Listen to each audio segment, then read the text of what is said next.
3 बेटी है एक बाप को।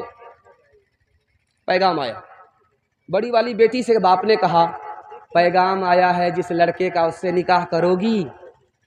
तो बड़ी बेटी कहती नहीं करेंगे।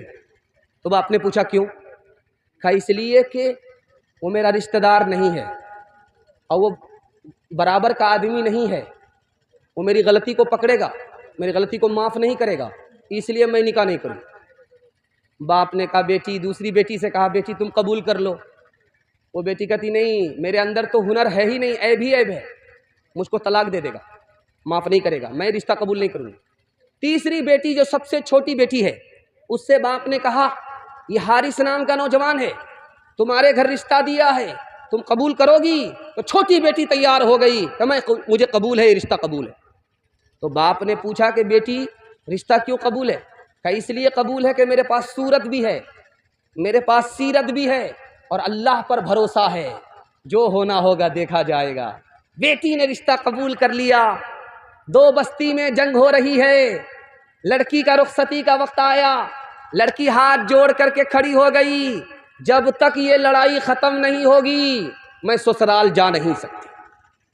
अब जो शौहर था 300 ऊंट लेकर के दूसरी बस्ती वाले को मनाने के लिए गया कि जंग ख़त्म करो वरना मेरी बीवी मैके ही में रहेगी, ससुराल नहीं आएगी।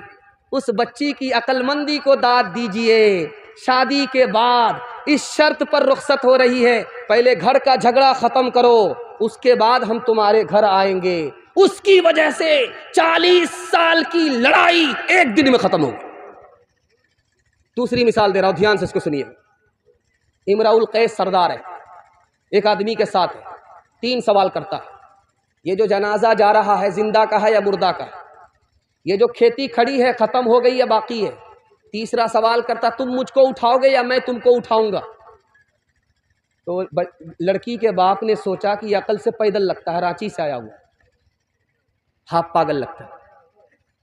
तो उसने अपनी बेटी से कहा कि देखो एक बेवकूफ़ मेरे साथ आया है, जनाजा को देख करके कहता है कि जिंदा का जनाजा है या मुर्दा का जनाजा है। तो बेटी ने कहा वो सही सवाल किया, इसका जवाब क्या होगा? अब वो ये पूछना चाह रहा था कि इस मरने वाले का वारिस जिंदा है कि नहीं। वारिस है तो ये आदमी जिंदा है, वारिस नहीं है तो ये आदमी मुर्दा। अब उसके बाप को समझ में आया कि मेरी बेटी पढ़ी लिखी है, मुझसे ज़्यादा पढ़ी लिखी। कहा कि वो जो खेत के बारे में जो पूछा कि खेत ख़त्म हो गया या बाकी है, वो सवाल भी सही था। यानी इसने खेत को बेच करके पैसा बना लिया है, खा लिया है, या अभी खेत बेचा नहीं है। वो ये सवाल करना चाह रहा था। अब्बा हुजूर आपने उसको अकल से पैदल समझा, वो अकलमंद आदमी था। कहा कि उसने कहा कि मुझे तुम उठाओगे या मैं तुमको उठाऊंगा। ये सवाल भी उसका सही था। वो ये कहना चाह रहा था कि सफ़र कर रहे हो, तुम किस्सा कहानी सुनाओगे या मैं किस्सा कहानी सुनाऊंगा?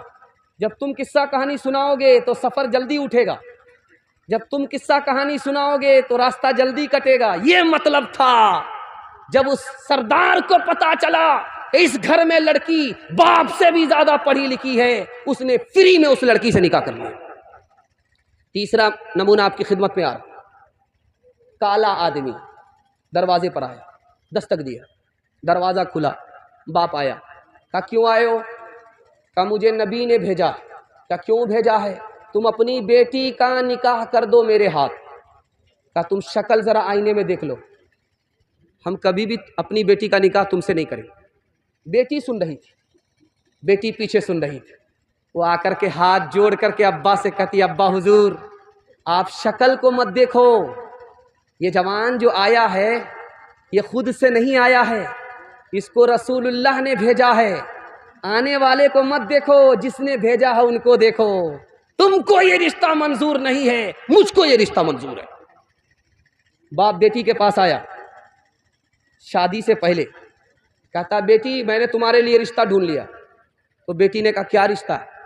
कहा ससुराल बहुत अच्छी है, सास ससुर भी बहुत अच्छे हैं, शौहर भी तुम्हारा बहुत मालदार है, सोनार है सोनार, तुमको जेवर पहनाएगा, सोना पहनाएगा। बेटी खुश नहीं है, सर गाड़ लिया।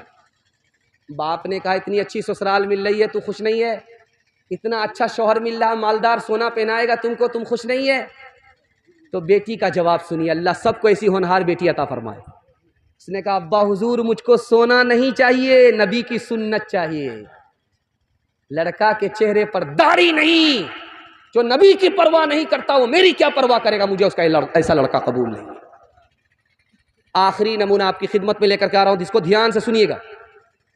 लड़की को मेहंदी लगाई जाती है, लड़की को उपटन लगाया जाता है, तो आकर के दादी बोलती है कि मेरी पोती कितनी अच्छी लग रही है।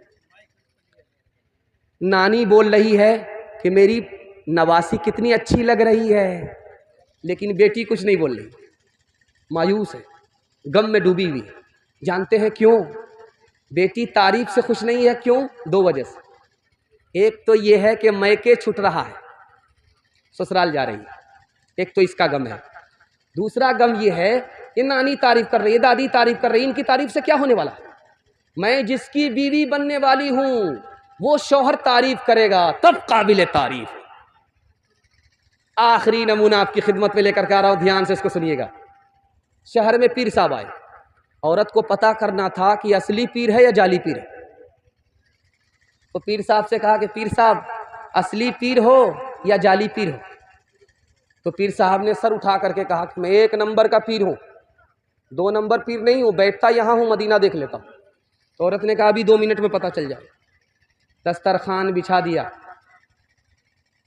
भात ला करके रख दिया, तरकारी भात में छुपा दी, चावल में तरकारी छुपा दी। कहा पीर साहब खाना खाइए। कहा बहुत बदतमीज औरत है, सालन तो दिया नहीं, रूखा सूखा कैसे खाया जाएगा?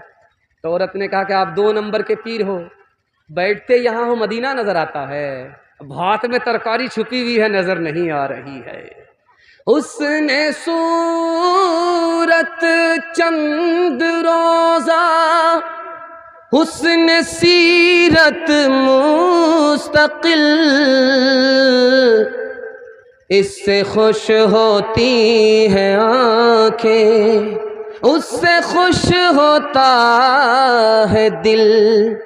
तालीम औरतों को भी देनी ज़रूर है, देनी ज़रूर है। लड़की जो बेपढ़ी हो तो वो बेशूर है, बेशूर है। उसने मुआशरत में सरासर फतूर है, और इसमें वालिदैन का बेशक कसूर है, बेशक कसूर है।